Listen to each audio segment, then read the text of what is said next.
يا رب بالمصطفى بلغ مقاصدنا واغفر لنا ما مضى يا واسع الكرم يا رب بالمصطفى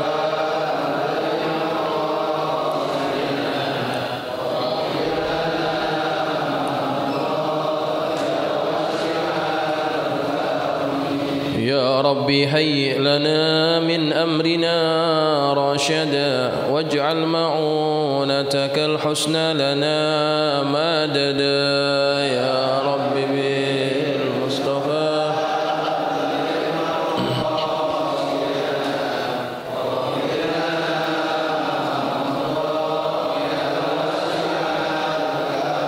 ولا تكلنا إلى تدبير أنفسنا فالنفس تعجز عن إصلاح ما فسد يا رب بالمصطفى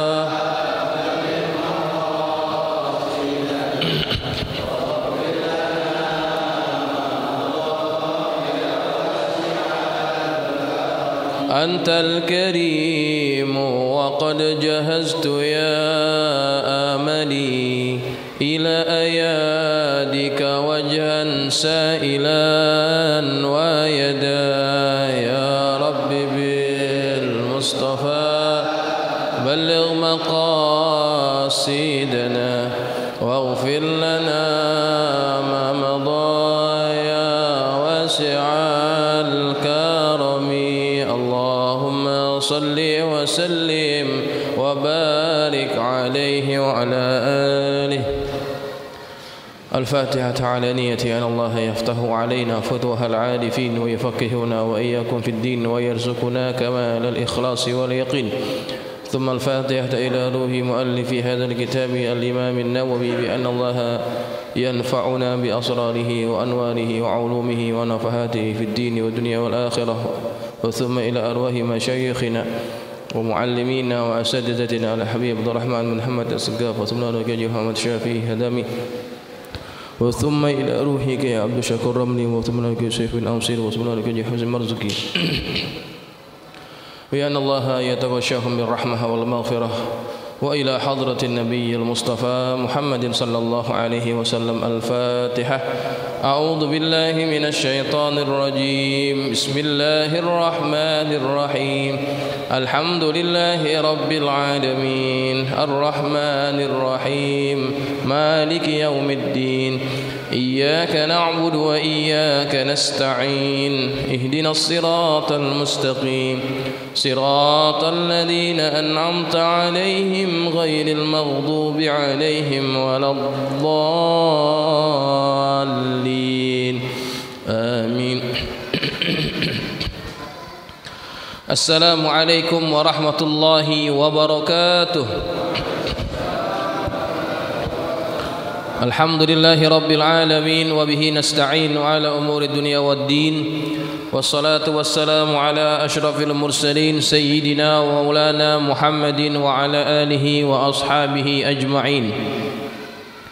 سبحانك لا علم لنا إلا ما علمتنا إنك أنت العليم الحكيم. رب اشرح لي صدري ويسر لي أمري واحلل عقدة من لساني يفقه قولي. أما بعد فإن أصدق الحديث كتاب الله تعالى وخير الهدي هدي محمد صلى الله عليه وسلم. شر الأمور محدثاتها وكل محدثة بدعة وكل بدعة ضلالة وكل ضلالة في النار. Hadirin jamaah yang dirahmati Allah sekalian, alhamdulillah kita panjatkan syukur kepada Allah Subhanahu wa taala atas limpahan nikmat yang Allah masih kurniakan kepada kita. Insyaallah malam ini kita akan sambung pengajian hadis Arba'in An-Nawawiyah. Kita akan masuk kepada hadis yang ke-12. Hadis yang ke-12 halaman yang ke-31. Bismillahirrahmanirrahim. Qala al-musannif rahimahullahu ta'ala wa nafa'ana bi ulumihi fid dharain. Amin. Qala radhiyallahu ankum. عن أبي هريرة رضي الله عنه قال قال رسول الله صلى الله عليه وسلم من حسن إسلام المرء تركه ما لا يعنيه haditsun hasanun rawahu Tirmidzi wa ghairuhu hakadha. Dari Abu Hurairah radhiyallahu anhu, dia berkata, Rasulullah sallallahu alaihi wasallam bersabda, di antara tanda bagusnya keislaman seseorang adalah dia meninggalkan apa yang tidak bermanfaat baginya. Hadis riwayat At-Tirmidzi dan lainnya seperti yang demikian. Hadisnya adalah hadis hasan. Baik jamaah sekalian, kita masuk pada hadis yang ke-12. Berkaitan tentang sahabat yang meriwayatkan hadis ini, yaitu Abu Hurairah, sudah pernah kita ceritakan. Jadi kita tidak perlu lagi menceritakan sedikit tentang sahabat yang meriwayatkan hadis ini. Kita akan masuk kepada matan hadis, insyaallah. Kalau misalkan habis hari ini, kita akan terus masuk kepada hadis yang ke-13. Kata Rasulullah sallallahu alaihi wasallam, min husni islamil mar'i, di antara tanda bagusnya Islam seseorang, tarkuhu ma la ya'nihi, dia meninggalkan apa-apa yang tidak bermanfaat baginya. Hadis ini termasuk daripada jawami'ul kalim. Nabi kita Muhammad sallallahu alaihi wasallam itu diberikan kelebihan oleh Allah, mempunyai ucapan jawami'ul kalim. Ucapannya singkat namun isinya padat. Di antara jawami'ul kalim Nabi adalah hadis ini.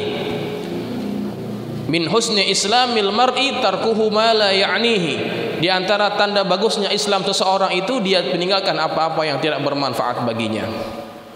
Jamaah sekalian, Islam kita, iman kita itu adalah sesuatu yang abstrak, tidak dapat dilihat. Tetapi bukti bagus imannya seseorang ataupun tidak, bagus Islamnya seseorang ataupun tidak, itu dapat terlihat dengan perbuatan kita. Karena apa yang di dalam, dia akan melahirkan apa yang di luar. Umpama kalau kita punya teko, apa yang ada di dalam air teko itu, itulah yang akan masuk ke dalam gelas. Kalau yang di dalam teko adalah air putih, maka yang keluar dari teko itu adalah air putih.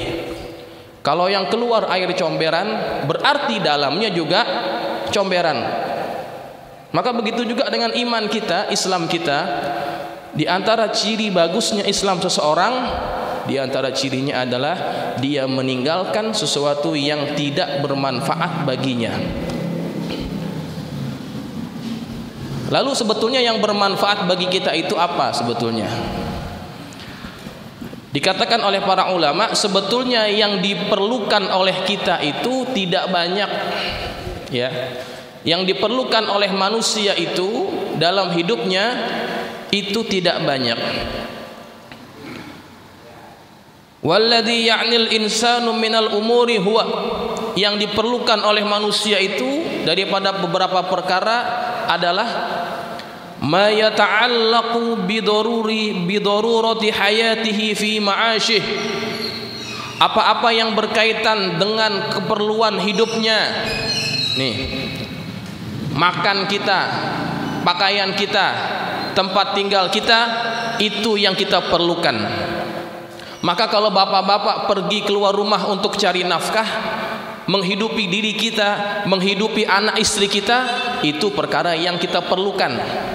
Kalau kita keluar rumah mencari nafkah, kita termasuk mengerjakan perkara yang bermanfaat untuk kita. Min ta'amin wa syarabin wa malbasin wa maskanin wa nahwiha, dari makanan, dari minuman, dari pakaian, dari tempat tinggal, itu semua kita perlukan, sandang pangan papan, ya. Baik. Kemudian apalagi yang menjadi perkara yang penting, yang bermanfaat bagi kita? Wa ma yata'allaqu bi salamatihi fi ma'adihi wa akhiratihi, apa-apa yang berkaitan dengan keselamatannya di kehidupan dunianya dan untuk kehidupan akhiratnya. Itu yang bermanfaat untuk kita. Apa yang bermanfaat untuk kita? Yang kata tadi sebutkan, yang berkaitan tentang keselamatan kita di dunia dan di akhirat. Kalau kita usahakan itu, maka itu adalah perkara yang bermanfaat bagi kita. Wa ma ada hadza minal umur la ya'ni. Maka selain daripada itu semuanya, itu termasuk perkara yang tidak bermanfaat, perkara yang tidak penting bagi kita. Ya. Makanya kalau kita lihat kebiasaan hidup kita ini, kita lebih banyak menghabiskan yang bermanfaat ataupun yang tidak bermanfaat sebetulnya. Coba lihat balik, introspeksi balik. Waktu yang Allah berikan selama 24 jam lebih banyak kita manfaatkan untuk yang bermanfaat untuk kita ataupun sebaliknya, yang tidak bermanfaat untuk kita. Salat bermanfaat tidak? Bermanfaat. Ngaji bermanfaat tidak? Bermanfaat. Cari nafkah bermanfaat tidak? Bermanfaat. Oke, itu semuanya bermanfaat. Bandingkan dengan yang biasa kita lakukan. Nongkrong kita berapa jam? Nonton bola kita berapa jam? Menghabiskan waktu dengan hobi itu berapa jam? Ya, macam-macam hobinya kan. Ada yang hobi main bola, ada yang hobi badminton, ada yang hobi main sepeda. Sekarang kan lagi viral lagi ya. Macam-macam hobi. Coba dibandingkan. Yang bermanfaat dengan yang tidak bermanfaat, lebih banyak yang mana? Kalau seandainya yang masih lebih banyak adalah yang tidak bermanfaat, pertanda bahwa Islam kita belum menjadi Islam yang baik, gitu ya. Ini kata Nabi kita Muhammad SAW, min husni islamil mar'i tarkuhu ma la ya'nihi. Di antara tanda baiknya Islam seseorang itu adalah dia meninggalkan perkara yang tidak bermanfaat baginya. Kalaupun kita punya hobi, carilah hobi-hobi yang bermanfaat untuk kita. Tadi kan saya sebut di antara hobi-hobi yang biasa kita lakukan apa? Badminton, main bola, goes, basikal, ya. Kalau orang Malaysia itu sebut basikal. Ini kan hobi. Niatkan kita main itu tujuannya untuk supaya badan kita sehat. Ya. Itu manfaat tidak? Manfaat, insya Allah jadi pahala. Kalau sekedar untuk hobi senang-senang saja, maka kita takut perkara itu masuk perkara yang tidak bermanfaat, perkara yang kosong. Kalau niatnya untuk menjaga kesehatan, insya Allah itu termasuk kebaikan, manfaat untuk kita. Ya, begitu. Baik. Jamaah sekalian yang dirahmati Allah, Al-Imamul Ghazali menyebutkan dalam kitabnya Ilaju tarki ma la ya'ni, obat untuk meninggalkan perkara yang tidak bermanfaat bagi kita, an ya'lama annal mauta baina yadayh. Dia mengetahui bahwasannya kematian itu ada di hadapan dirinya. Kata Imam Ghazali, obat supaya kita dapat memanfaatkan waktu sebaik-baiknya dengan perkara yang bermanfaat bagi hidup kita adalah, pertama, kita mengetahui, kita meyakini bahwa kematian itu berada di hadapan kita, yang siap kapan saja mengambil nyawa kita. Kalau kita meyakini bahwa kematian sudah terlalu dekat dengan kita, maka pasti yang akan kita usahakan adalah perkara-perkara yang bermanfaat. Yang kedua, wa annahu mas'ulun ala kulli kalimatin takallama biha. Obat yang kedua supaya orang senantiasa dapat meninggalkan perkara yang tidak bermanfaat adalah, kata Imam Al-Ghazali, bahwasannya dia akan dimintakan pertanggungjawaban dari segala kalimat yang keluar dari mulutnya. Kalimat-kalimat yang berlebihan yang keluar dari lisan kita itu kalau tidak ada manfaat akan menjerumuskan kita masuk ke dalam neraka jahanam. Na'udzubillah wal iyadzubillah. Ingat, setiap ucapan yang keluar daripada mulut kita itu akan dimintakan pertanggungjawaban oleh Allah Subhanahu wa taala. Tiga perkataan inilah yang tidak akan dipersoalkan oleh Allah Subhanahu wa taala. Selain daripada tiga ini akan menyusahkan kita nanti pada hari kiamat. Apa perkataan yang tiga itu? Amar ma'ruf pertama, nahi munkar kedua, zikrullah tiga.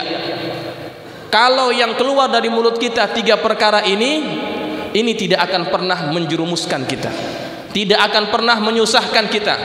Tetapi kalau yang keluar daripada mulut kita selain daripada tiga perkara ini, siap-siap kita akan dimintakan pertanggungjawaban oleh Allah Subhanahu wa taala. Ya. Makanya kalau mengajar ini, saya mengajar ini insya Allah mudah-mudahan masuk kategori yang tiga itu. Ya. Ada amar ma'rufnya, ngajak kepada yang baik. Ada nahi mungkarnya, mencegah kepada yang munkar. Ada zikrullahnya, mengajak supaya ingat kepada Allah. Mudah-mudahan yang saya sampaikan ini masuk ketiga-tiga masalah ini. Kalau tidak, susah juga kita nanti. Makanya kalau saya ngajar itu jarang banyak bercandanya, karena takut ya, kalau terlalu banyak ngebanyol, itu perkataan tidak masuk tiga perkataan yang akan menyelamatkan kita. Ya, baik. Itu yang kedua kata Imam Al-Ghazali, obat untuk supaya kita dapat meninggalkan perkara yang tidak bermanfaat. Yang ketiga, anna anfasahu ra'su malihi, bahwasannya dia meyakini bahwa setiap nafasnya, setiap hembusan nafasnya itu adalah modalnya. Setiap nafas yang terhembus oleh kita tidak akan pernah kembali lagi. Jadi begitu juga dengan waktu. Waktu yang sudah berlalu tidak akan pernah kembali lagi. Maka orang yang beruntung adalah dia yang dapat memanfaatkan modalnya ini, sehingga nanti pada hari akhirat modalnya ini mendatangkan keuntungan bagi dirinya. Kemudian kata Imam Al-Ghazali lagi, obat supaya kita dapat meninggalkan perkara yang tidak bermanfaat adalah anna lisanahu syubkatuhu yaqdiru ala an yaqtanisa bihal hurul ain, bahwasannya lisannya itu adalah perangkap, adalah apa itu Pak, kalau orang mau mancing itu bukan supaya dapat hasil, itu namanya perangkap ya Ustaz? Ya, umpan ya. Ya. Dia meyakini bahwa lisannya itu adalah umpan yang dapat digunakan olehnya untuk memburu siapa? Memburu para bidadari. Modal.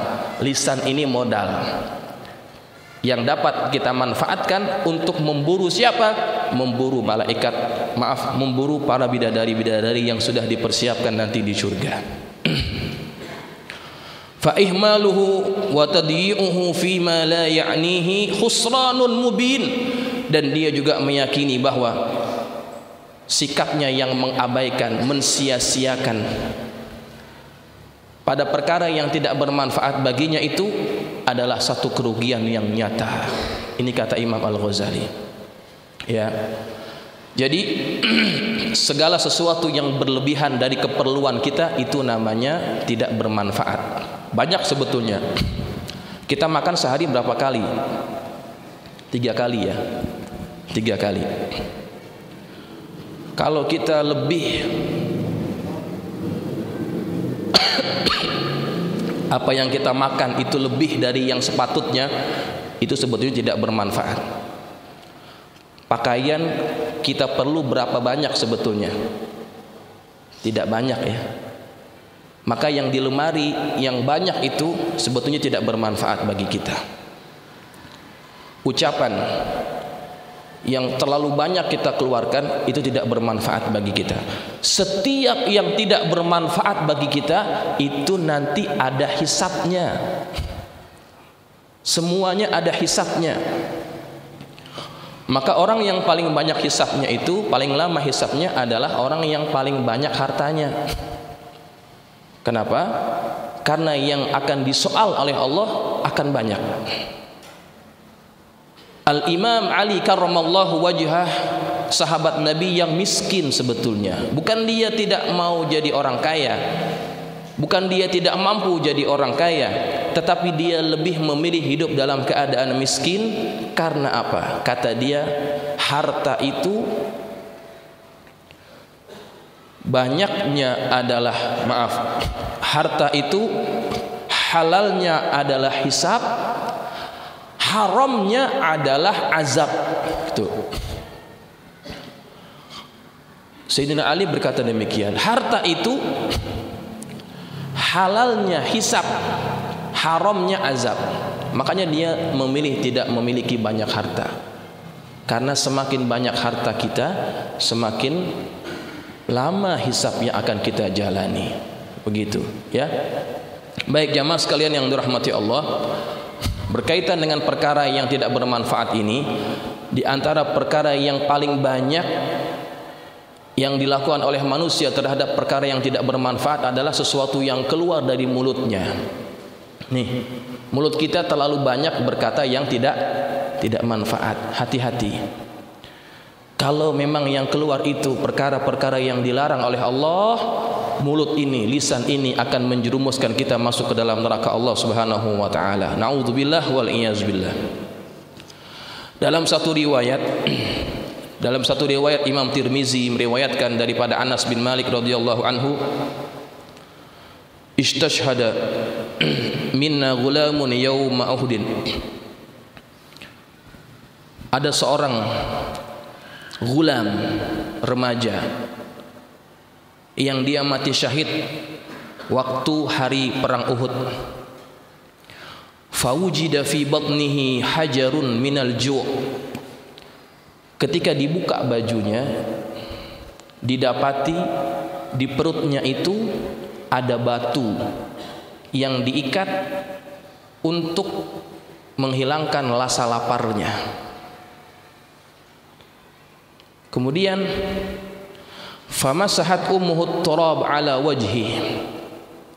Ketika dia melihat anaknya ini meninggal dunia di perang Uhud, ibunya menyapukan, mengusapkan tanah pada wajahnya, pada wajah si anak ini.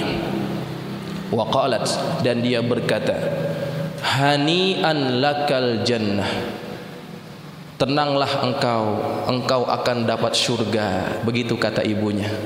Ya sangat yakin, sebab dia matinya mati syahid. Diambil tanah, disapukan di wajah. Ini kebiasaan orang Arab, ya, tanda keberuntungan. Hani'an lakal jannah, tenanglah engkau akan masuk ke dalam surga. Faqala Rasulullah sallallahu alaihi wasallam, maka Nabi sallallahu alaihi wasallam bersabda, wa ma yudrika la'allahu kana yatakallamu bima la ya'ni wa yabkhulu bima ya'ni. Dari mana engkau tahu bahwa dia akan masuk ke dalam neraka? Dari mana engkau tahu bahwa dia akan masuk ke dalam surga? Barangkali dia semasa hidupnya pernah berkata-kata dengan sesuatu yang tidak bermanfaat baginya, dan dia bakhil terhadap apa-apa yang bermanfaat baginya. Begitu kata Rasulullah. Ya, ketika ibunya sudah terlalu optimis dia masuk surga, Nabi tegur, belum tentu. Boleh jadi semasa hidupnya ini dia pernah berkata-kata yang kata-kata itu tidak bermanfaat baginya. Ya, Nah, ini peringatan bagi kita. Lisan ini modal kita. Jangan sampai modal ini malah menjerumuskan kita. Bukan keuntungan yang kita dapat, tetapi kerugian yang kita dapat. Ya. Baik, jamaah sekalian yang dirahmati Allah, ada ucapan daripada Sayyidina Al-Hasan Al-Basri, min alamati i'radillahi 'alal abdi an yaj'ala syughluhu fi ma la ya'nihi, an yaj'ala syughlahu fi ma la ya'nihi. Di antara tanda berpalingnya Allah dari seorang hamba, bahwa Allah akan menjadikan kesibukan bagi orang itu pada perkara-perkara yang tidak bermanfaat baginya. Ingat, ucapan ini pegang. Kalau kita banyak sibuk pada urusan yang tidak bermanfaat bagi kita, hati-hati jangan sampai itu merupakan tanda bahwa Allah berpaling daripada kita. Min alamati i'radillahi 'alal abdi, antara tanda berpalingnya Allah dari seorang hamba, an yaj'ala syughlahu fi ma la ya'ni. Allah akan jadikan kesibukannya pada perkara-perkara yang tidak bermanfaat baginya. Tuh, coba. Ya, kita bersyukur kita disibukkan Allah hadir ke majlis-majlis seperti ini. Bandingkan dengan saudara-saudara kita yang masih suka nongkrong-nongkrong, habiskan masanya di luar. Jangan-jangan itu termasuk cara Allah menjauhkan dia daripada Allah Subhanahu wa taala. Ya, syukuri nikmat ini dan manfaatkan waktu sebaik-baiknya untuk dapat kita isi dengan perkara yang bermanfaat bagi kita. Baik jamaah sekalian, itulah hadis yang ke-12 ya. Seterusnya kita akan masuk kepada hadis yang ke-13. Bismillahirrahmanirrahim. An Abi Hamzah Anas bin Malik radhiyallahu anhuma, khadimi Rasulillah sallallahu alaihi wasallam, anin Nabi sallallahu alaihi wasallam, la yu'minu ahadukum hatta yuhibba li akhihi ma yuhibbu li nafsihi. Rawahul Bukhari wa Muslimun. Dari Abu Hamzah Anas bin Malik radhiyallahu anhu, pelayan Rasulullah sallallahu alaihi wasallam, bahwa Nabi sallallahu alaihi wasallam bersabda, tidak sempurna iman salah seorang dari kalian hingga dia mencintai saudaranya sebagaimana dia mencintai dirinya sendiri. Hadis riwayat Bukhari dan Muslim. Baik. Hadis yang ke-13 diriwayatkan oleh sahabat Nabi yang bernama Anas bin Malik. Cerita sedikit tentang Anas bin Malik ya, karena ini hadis pertama yang diriwayatkan oleh beliau dalam kitab ini. Anas bin Malik ini dia adalah orang Madinah. Ketika ibunya masuk Islam, ibunya namanya Ummu Sulaim. Nama aslinya adalah Humaisah ataupun Humaisah. Ketika istrinya masuk Islam, suaminya tidak mau ikut. Suaminya meninggalkan istrinya, pergi ke negeri Syam. Akhirnya Anas ditinggal oleh ibunya dan juga adik-adiknya. Ketika Rasulullah datang ke Madinah, orang-orang Madinah bergembira dengan kedatangan Rasulullah sallallahu alaihi wasallam. Semua menyambutnya, memberikan hadiah-hadiah terbaik kepada Rasulullah. Ketika yang lain memberikan hadiah yang terbaik kepada Rasulullah, Ummu Sulaim, ibunya Anas, tidak memiliki apa-apa melainkan anaknya ini. Datang dia berjumpa Nabi, dikatakan kepada Rasulullah, "Ya Rasulullah, ini anak saya, Anas. Saya serahkan kepada engkau untuk berkhidmat kepada engkau ya Rasulullah." Tuh. Makanya di perkenalan hadis itu disebut khadimu Rasulillah, dia pelayannya Rasulullah. Waktu diserahkan kepada Rasulullah, umur Anas ini 10 tahun, masih anak-anak, ya. Sebetulnya kalau ibunya ingin memanfaatkan anak ini, dia akan dapat memanfaatkan anak ini, membantu dirinya nanti kalau sudah agak besar sedikit. Punya anak lelaki itu bagi orang Arab adalah aset yang berharga. Aset berharga. Karena apa? Dia dapat membantu mencari nafkah. Tapi anaknya ini malah diberikan kepada Rasulullah sallallahu alaihi wasallam. Coba diberikan kepada Rasulullah. Dia minta satu saja kepada Rasulullah, ya Rasulullah, doakan dia, doakan anak saya. Nabi doakan, Allahumma akthir malahu wa waladahu wa atil umrahu waghfir dzambahu wa adkhilhul jannah. Ya Allah, banyakkan hartanya, banyakkan anaknya, panjangkan umurnya, ampuni dosanya, masukkan dia ke dalam surga. Itu doa Nabi kepada Anas.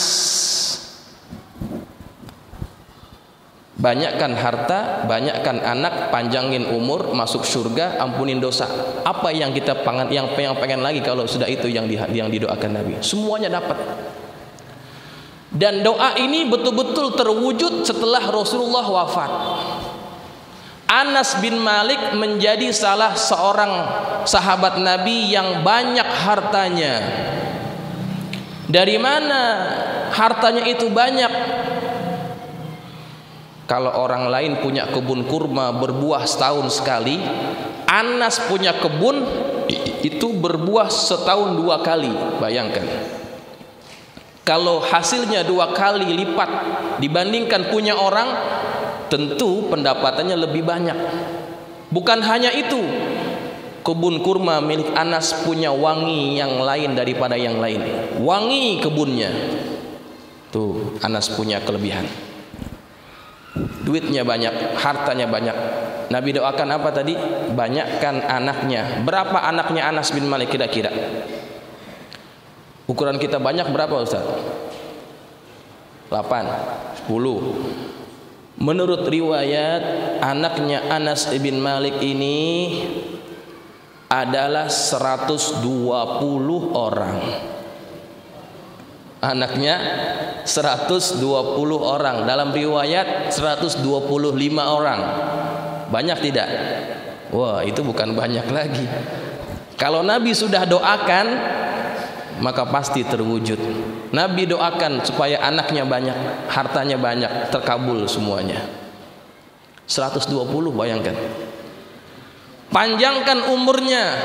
Anas salah satu sahabat Nabi yang terakhir wafat di kota Basrah. Umurnya ada yang mengatakan 99, ada yang mengatakan 100 lebih. Panjang umurnya. Doa daripada siapa? Daripada Rasulullah SAW. Tuh, Anas. Buah dari apa? Buah dari khidmatnya kepada Rasulullah sallallahu alaihi wasallam. Anas diberikan kepada Nabi ketika umurnya 10 tahun. Berkhidmat kepada Nabi hanya 10 tahun juga. Karena Nabi di Madinah 10 tahun. Berkhidmat dengan Nabi hanya 10 tahun, tetapi buahnya yang dia dapat jauh lebih banyak daripada itu. Maka ambil pelajaran daripada ini. Barang siapa yang berkhidmat untuk agama Allah, Allah tidak akan sia-siakan pengorbanannya, perkhidmatannya kepada Allah Subhanahu wa taala. Ada balasan yang Allah akan berikan kepada dia. Coba.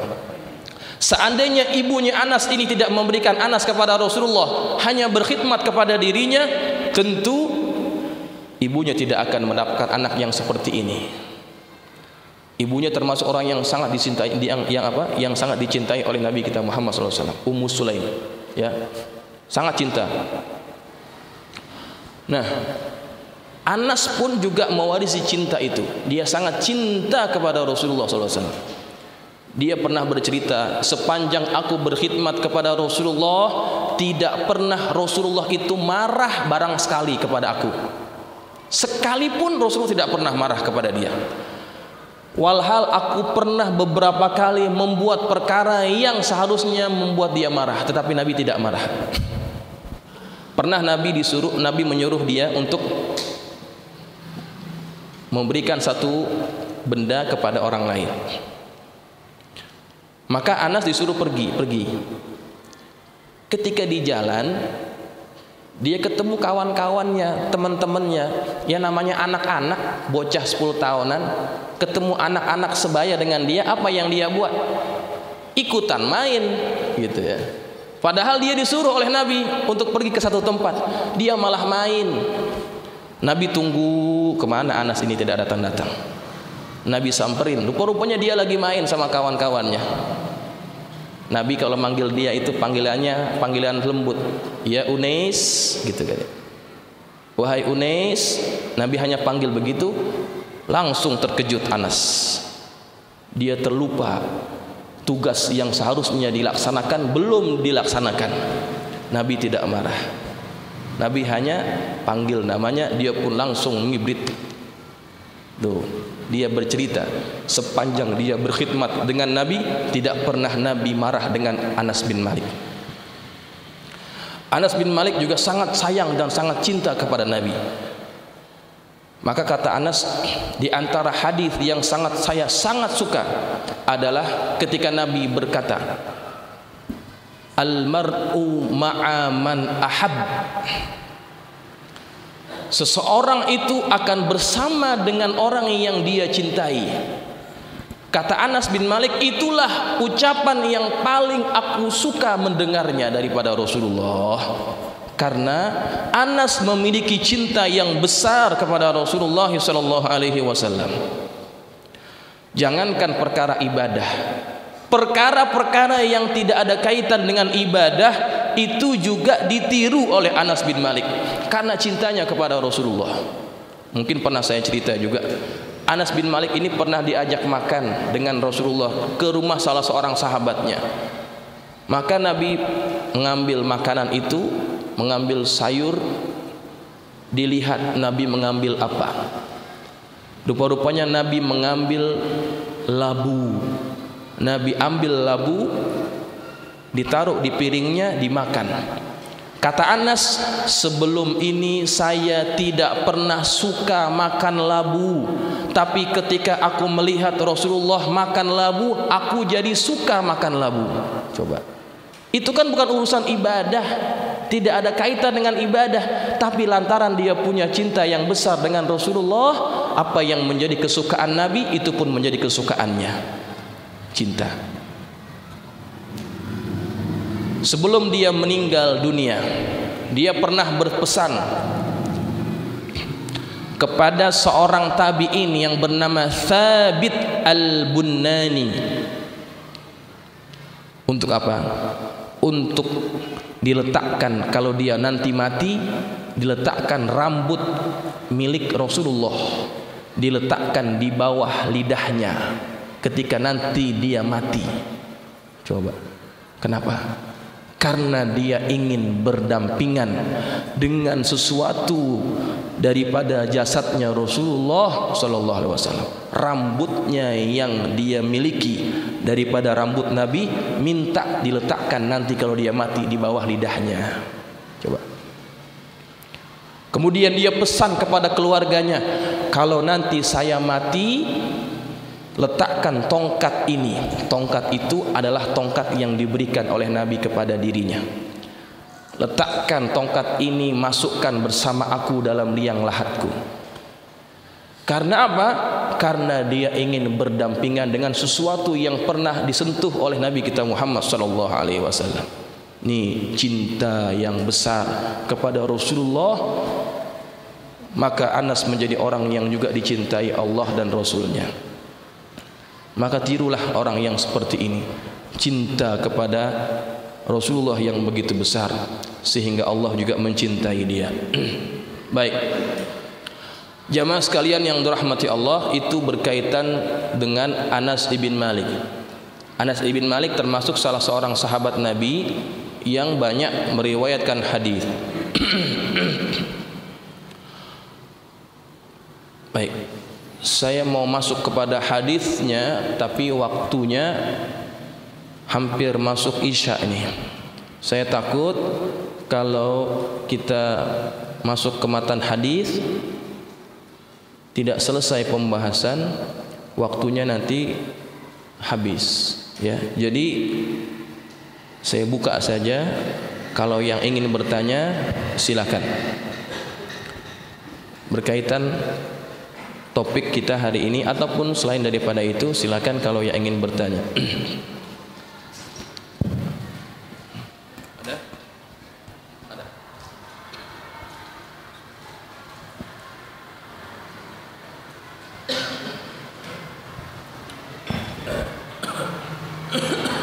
Assalamualaikum warahmatullahi wabarakatuh. Waalaikumsalam warahmatullahi wabarakatuh. Untuk masalah makanan yang berlebih, kita sering dengar bahwa janganlah makanlah selagi lapar dan sudahlah sebelum kenyang. Yeah. Itu sebenarnya hadis apa bukan itu? Iya. Karena saya kadang berkata katanya hadisnya begini, berarti hadis apa bukan itu? Baik. Ya, makasih. Baik. Ada ungkapan makanlah ketika lapar, berhenti sebelum kenyang. Ada yang berkata itu hadis, ya. Padahal itu bukanlah hadis. Itu bukan hadis. Itu ungkapan dari seorang tabib, seorang dokter. Ini disebut oleh Imam As-Suyuti dalam kitabnya.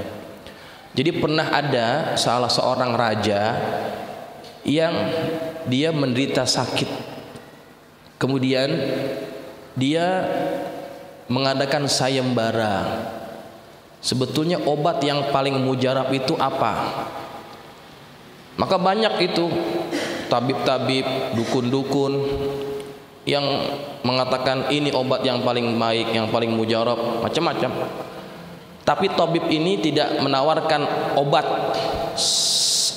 daun-daunan ataupun rempah-rempah, tidak. Dia hanya berkata kepada sang raja bahwa obat dari segala penyakit itu engkau makan ketika engkau merasa lapar dan engkau berhenti sebelum engkau merasa kenyang. Itu. Ini berdasarkan pengamatan dia, hasil empirisnya dia, bahwa kebanyakan orang bermasalah dengan kesehatan berasal dari cara makannya. Orang yang banyak makan maka akan banyak penyakit. Cara makan yang terbaik, kata orang ini, makanlah ketika engkau betul-betul lapar dan berhentilah sebelum engkau merasa kenyang. Amalkan itu. Ini bukan hadis, ini tabib yang mengatakan itu. Tapi memang betul, ya. Kalau kita jaga perut kita dari tidak makan berlebihan, kemanfaatannya akan kita rasakan. Ini sering kali saya berikan contoh ini, ya.